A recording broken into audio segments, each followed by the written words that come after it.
मेरा नाम प्रियांशु है और आप सभी सम्मिलित हो चुके हैं मेरे यूट्यूब चैनल दिव्यज्ञासा में। अगर बात की जाए पोषक तत्वों की आवश्यकताओं की, तो प्रोटीन का पल्ला उसमें हमेशा भारी रहता है। प्रोटीन ये वही चीज़ है, ये सुनने के बाद आपके चेहरे के सामने दूसरा शब्द आता है तो वो है बॉडी बिल्डिंग और मसल डेवलपमेंट का। लेकिन प्रोटीन की आवश्यकता सिर्फ और सिर्फ सीमित नहीं है बॉडी बिल्डिंग और मसल डेवलपमेंट में। प्रोटीन की और भी कई आवश्यकताएं हैं हमारे शरीर में, जैसे कि प्रोटीन आवश्यक होता है हमारे शरीर में एंटीबॉडीज़ बनाने में। एंटीबॉडीज़ ये वही चीज़ है जो आपके शरीर को इम्यूनिटी देती है, ठीक है। प्रोटीन से एंटीबॉडीज़ बनती हैं।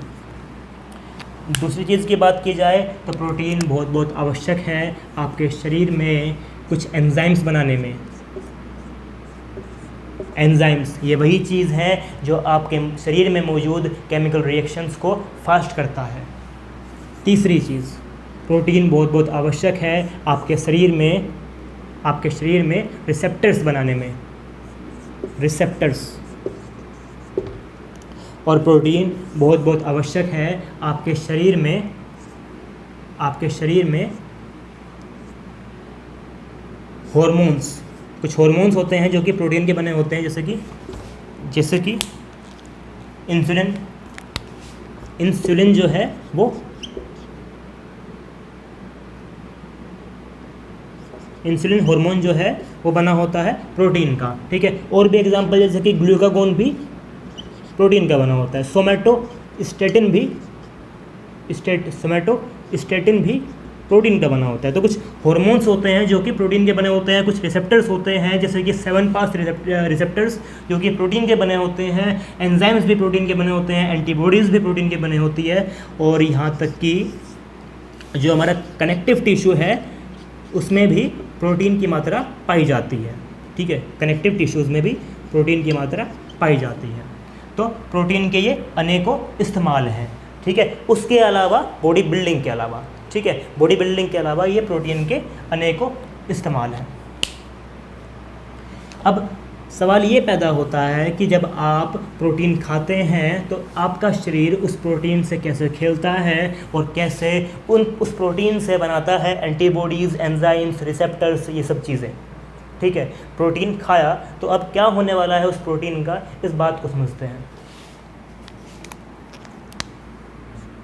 जब आप प्रोटीन खाएंगे तो सबसे पहले प्रोटीन जाएगा स्टमक में, जे शेप्ड ऑर्गन स्टमक में, और उसके बाद जाएगा ड्यूडेनम, जेजुनम और इलियम,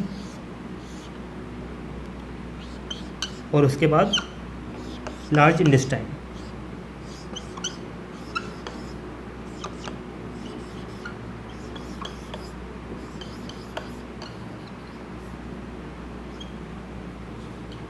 ये हमारा अपेंडिक्स, ठीक है।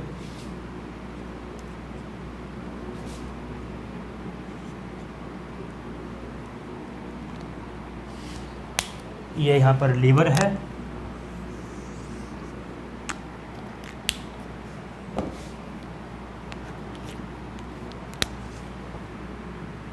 जब आप प्रोटीन खाएंगे तो प्रोटीन को तोड़ा जाएगा। प्रोटीन की लंबी सी चेन जो कि अमीनो एसिड्स की बनी है उसको तोड़ा जाएगा with the help of enzyme pepsin और with the help of enzyme trypsin जो कि इंटेस्टाइन में होता है, ठीक है। ट्रिप्सिन और काइमोट्रिप्सिन भी एक एंजाइम होता है जो कि ये दोनों ही एंजाइम्स आते हैं, ट्रिप्सिन और काइमोट्रिप्सिन आते हैं पैनक्रियाज से।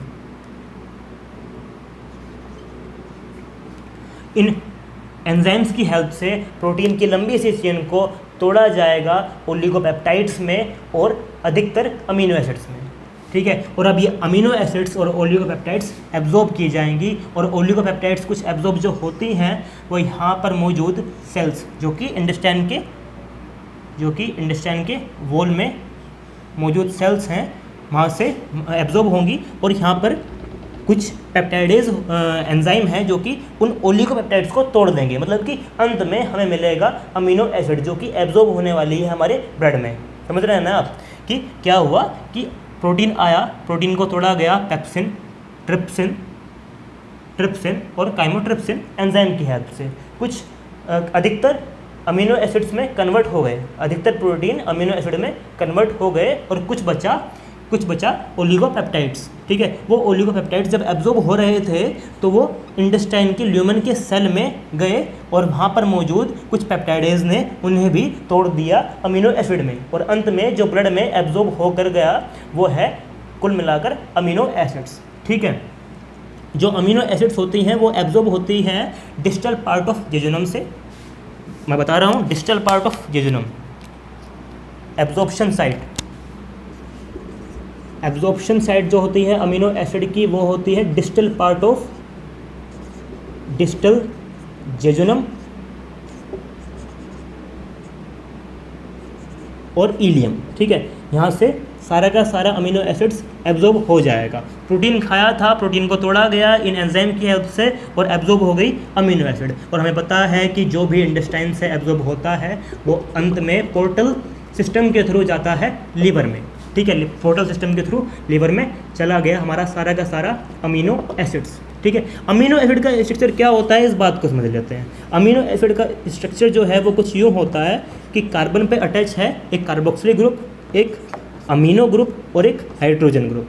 ठीक है, और साथ में एक आर ग्रुप जो कि चेंज होता रहेगा। अब मान लीजिए ये आर ग्रुप है हाइड्रोजन, और अगर ये आर ग्रुप हाइड्रोजन है तो इस अमीनो एसिड का नाम हम रखेंगे वो है ग्लाइसिन। ठीक है, जो अमीनो एसिड है वो है ग्लाइसिन। और अगर यही आर ग्रुप हो गया CH3 तो हम इसे बोलेंगे एलानिन।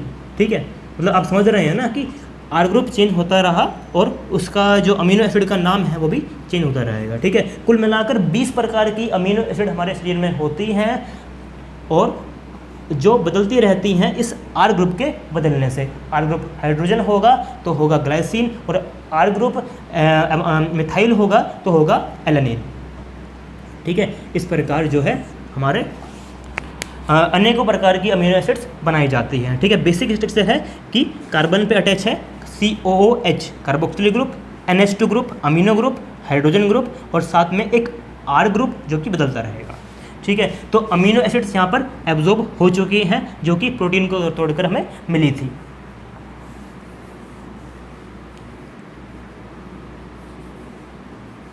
अब लीवर जो है वो डिसाइड करेगा कि हमारे पास ग्लूकोज की मात्रा कितनी है। अगर खूब सारी ग्लूकोज की मात्रा है तो कोई दिक्कत नहीं है, सारी की सारी अमीनो एसिड ट्रांसफ़र कर दी जाएगी बॉडी में। और अगर ग्लूकोज की मात्रा कम है तो एनर्जी की मात्रा कम है ना, अगर ग्लूकोज कम है तो आगे एनर्जी कम बनने वाली है। इसीलिए हमारा शरीर प्रोटीन की अमीनो एसिड की हेल्प से अब एनर्जी बनाने का प्रयास करेगा। ठीक है, एक प्रक्रिया होती है जिसे बोलते हैं ग्लूकोनियोजेनेसिस, मतलब कि ग्लूकोज बनाएगा उस समय जब ग्लूकोज की कमी है। और ग्लूकोज कहाँ से बनाएगा?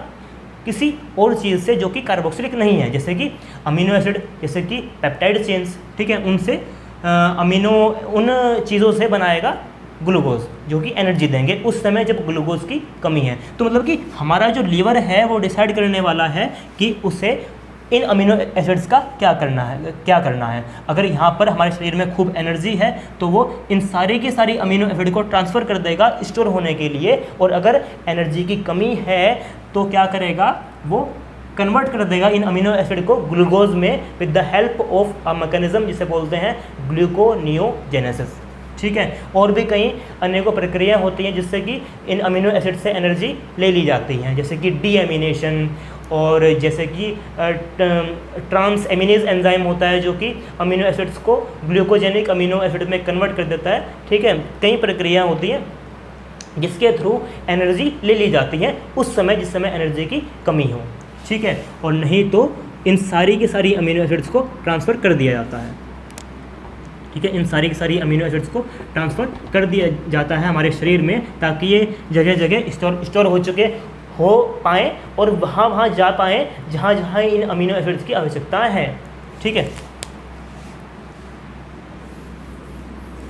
अब समझेंगे कि जब ये अमीनो एसिड्स हमारे बॉडी में फैल चुकी हैं तो अब ये इन अमीनो एसिड्स का हमारा शरीर कैसे इस्तेमाल करने वाला है। ठीक है, अब मानकर चलिए कि ये एक सेल है। ठीक है, एक सेल है शरीर का, हमारे शरीर में मिलियंस ऑफ सेल हैं, ठीक है, एक बिलियंस ऑफ सेल हैं। एक ये सेल है और इस सेल में है डीएनए जिसकी होने वाली है ट्रांसक्रिप्शन। जब ट्रांसक्रिप्शन होगी तो हमें मिलेगा mRNA, मैसेंजर आरएनए, ठीक है। अब ये मैसेंजर आरएनए ट्रांसलेट होने वाला है, मतलब कि इसका ट्रांसलेशन होने वाला है ना, जैसे कि हिंदी को इंग्लिश में करते हैं ट्रांसलेट, ऐसे ही एमआरएनए को अब ट्रांसलेट करने वाले हैं प्रोटीन में। जैसा एमआरएनए वैसा प्रोटीन, ठीक है। और प्रोटीन कैसा होने वाला है ये निर्भर करता है उसके अमीनो एसिड के सीक्वेंस पर, है ना। हमें पता है कि जो अमीनो एसिड्स है वही तो मिलके बनाती है प्रोटीन। अब जो सीक्वेंस होगा अमीनो एसिड का वही प्रोटीन का स्ट्रक्चर या प्रोटीन का जो नेचर है उसे बताएगा। कि शरीर में मौजूद अमीनो एसिड्स जो कि एब्जॉर्ब की गई हैं इंटेस्टाइन से, अब वो बना चुकी हैं लंबी सी चेन जिन्हें कहा जाता है प्रोटीन, ठीक है। और ये अमीनो एसिड की लंबी सी चेन बनी है एमआरएनए के कोडोन को रीड करके। हम समझ लेते हैं कि कैसे ये लंबी सी चेन बनाई गई है अमीनो एसिड्स की, कैसे ये बॉन्ड्स अमीनो एसिड के बीच में बने हैं, और फिर आगे चलते हैं। कार्बन पर अटैच है कार्बोक्सिलिक ग्रुप, एक हाइड्रोजन ग्रुप और एक अमीनो ग्रुप। अगली अमीनो एसिड है NH2,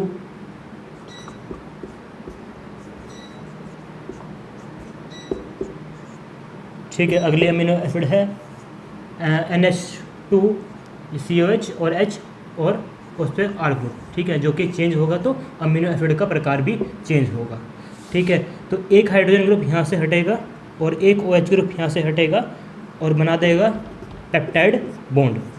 और जब ये पेप्टाइड बॉन्ड बनेगा तो वाटर रिलीज होगा। और आप देख रहे हैं कि इस लंबी सी चेन जो कि बहुत सारी अमीनो एसिड को एक के बाद पेप्टाइड बॉन्ड बना करके जो अमीनो एसिड की लंबी सी चेन बनी है, इसके एक एंड पर C double bond OH group है और एक एंड पर NH2 ग्रुप है। जिस एंड पर NH2 ग्रुप है उसे बोलते हैं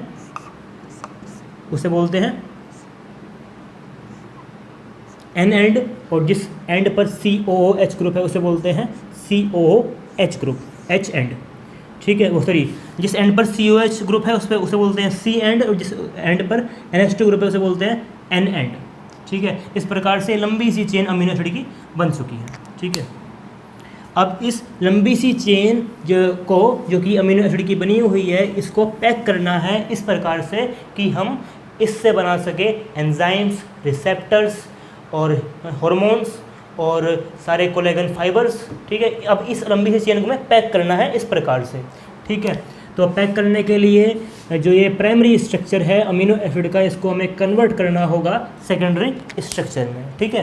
तो जो लंबी सी अमीनो एसिड का स्ट्रक्चर है, इसको हमें कन्वर्ट करना होगा सेकेंडरी स्ट्रक्चर में। और सेकेंडरी स्ट्रक्चर में कन्वर्ट करने के लिए हम इस अमीनो एसिड को कुछ इस प्रकार पैक कर देंगे, जो कि हाइड्रोजन बॉन्ड के द्वारा बना है। ये स्ट्रक्चर सेकेंडरी बना है हाइड्रोजन बॉन्ड के द्वारा, ठीक है। हेलिक्स बोलते हैं इसको, alpha helix structure, alpha helix secondary structure, ठीक है, secondary alpha helix secondary structure. और दूसरे प्रकार का है बीटा प्लिएटेड सेकेंडरी स्ट्रक्चर, ठीक है, बीटा प्लेटेड सेकेंडरी स्ट्रक्चर। इसमें होता क्या है, अमीनो एसिड्स की चेन एक के बाद एक अटैच होती है हाइड्रोजन बॉन्ड से ही। बहुत सारी अमीनो एसिड की चेन्स अटैच होती है एक के बाद एक हाइड्रोजन बॉन्ड से, जैसे कि प्लेट अटैच हो एक दूसरे से, ठीक है। तो इसलिए इसे बोलते हैं बीटा प्लेटेड सेकेंडरी स्ट्रक्चर। तो हमने अमीनो एसिड को सेकेंडरी स्ट्रक्चर में कन्वर्ट कर दिया। कन्वर्ट क्यों किया? ताकि इनसे हम कुछ काम निकाल सके, ताकि इनको हम कन्वर्ट कर सके हार्मोन्स में, कन्वर्ट कर सके रिसेप्टर्स में, कन्वर्ट कर सके एंजाइम्स में। और आगे भी इस अमीनो एसिड की लंबी सी चेन को हम और भी पैक करने वाले हैं ताकि हम इससे और भी काम ले सकें। ठीक है, पहली पैकिंग हुई है सेकेंडरी स्ट्रक्चर में, अल्फा हेलिक्स स्ट्रक्चर में और बीटा प्लेटेड स्ट्रक्चर में। ठीक है, अब सेकेंडरी जो पैकिंग होने वाली है, अगली जो पैकिंग होने वाली है वो होने वाली है टेरेस्ट्री स्ट्रक्चर में। ठीक है, इस लंबी सी चेन को हम पैक करने वाले हैं टेरेस्ट्री स्ट्रक्चर में।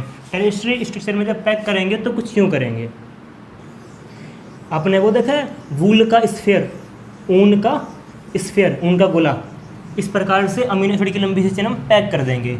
और जब ये पैक होगी तो ये पैक होगी कुछ बॉन्ड की हेल्प से, जैसे कि हाइड्रोजन बॉन्ड, ठीक है, और हाइड्रोफोबिक बॉन्ड और डाइसल्फाइड बॉन्ड और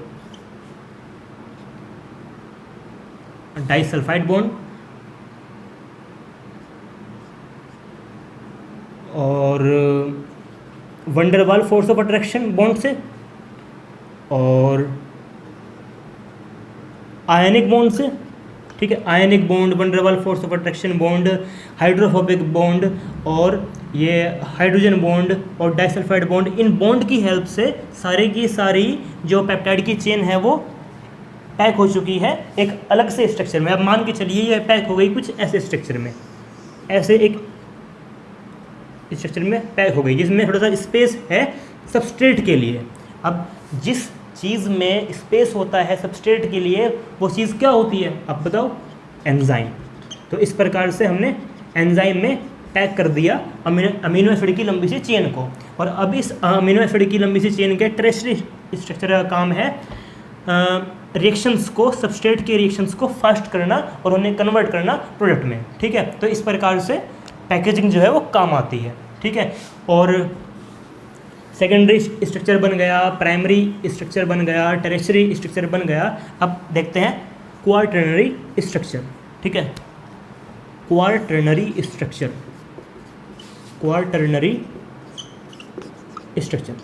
क्वार्टरनरी स्ट्रक्चर में होता क्या है कि दो या दो से ज़्यादा सेकेंडरी या फिर टेरेस्ट्री या फिर सेकेंडरी और टेरेस्ट्री स्ट्रक्चर्स कंबाइन होते हैं।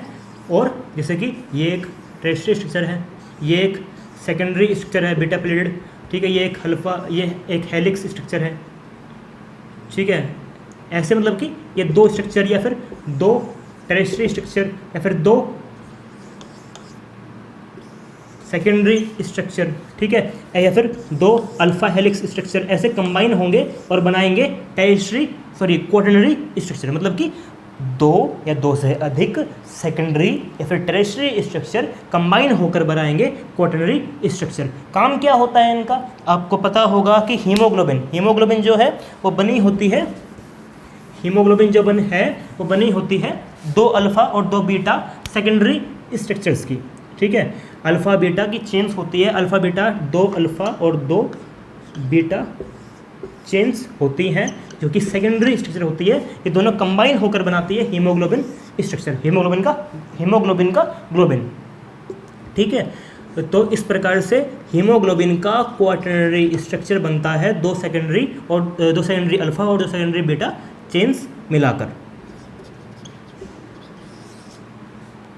ठीक है, अब देखिए कुछ ऐसा होता है ना, अल्फ़ा बीटा चेन, ये दो सेकेंडरी स्ट्रक्चर है, फिर अल्फ़ा बीटा, ये पूरा का पूरा एक ग्लोबिन बन गया, हीमोग्लोबिन। ठीक है, हीमोग्लोबिन का ग्लोबिन मॉलिक्यूल बन गया प्रोटीन का। ठीक है, इसमें अटैच होते हैं जगह जगह पोरफेरिन, जिस पे एक एक आयरन है, पोरफेरिन एक एक आयरन है।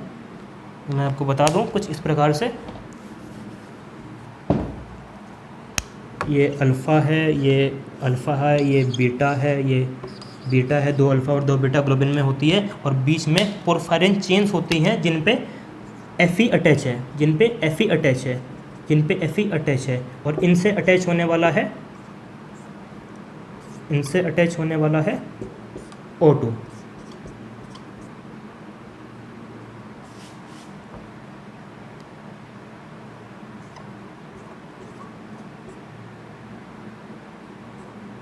तो ऐसे O2 के चार मॉलिक्यूल्स एक ग्लोबिन एक हीमोग्लोबिन चेन से अटैच हो चुके हैं। ठीक है, एक हीमोग्लोबिन मॉलिक्यूल से 4 O2 के मॉलिक्यूल अटैच हो चुके हैं। तो ऐसे जो है हीमोग्लोबिन बनता है, जिसमें 2 अल्फ़ा और 2 बीटा चेन्स होती हैं सेकेंडरी, और ये ग्लोबिन जो स्ट्रक्चर है, जो ग्लोबिन प्रोटीन है का स्ट्रक्चर है, इसे बोलते हैं क्वाटरनरी स्ट्रक्चर ऑफ प्रोटीन। ठीक है, तो इस प्रकार से ये स्ट्रक्चर्स काम आते हैं। ठीक है, तो हमने पढ़ लिया कि कैसे प्रोटीन हमारे शरीर में जाकर टूटकर अमीनो एसिड में कन्वर्ट होता है, और कैसे वो अमीनो एसिड काम आती हैं लंबी सी प्रोटीन की चेन बनाने में, और कैसे वो प्रोटीन चेन पैक की जाती हैं ताकि उनसे अलग अलग एंजाइम्स, अलग अलग हार्मोन्स, अलग अलग रिसेप्टर्स और अलग अलग मॉलिक्यूल्स जैसे कि हीमोग्लोबिन बनाए जा सकें। ठीक है, अगर आपको मेरी ये वीडियो अच्छी लगी तो लाइक करिए, सब्सक्राइब करिए और बेल आइकन दबाना ना भूलें।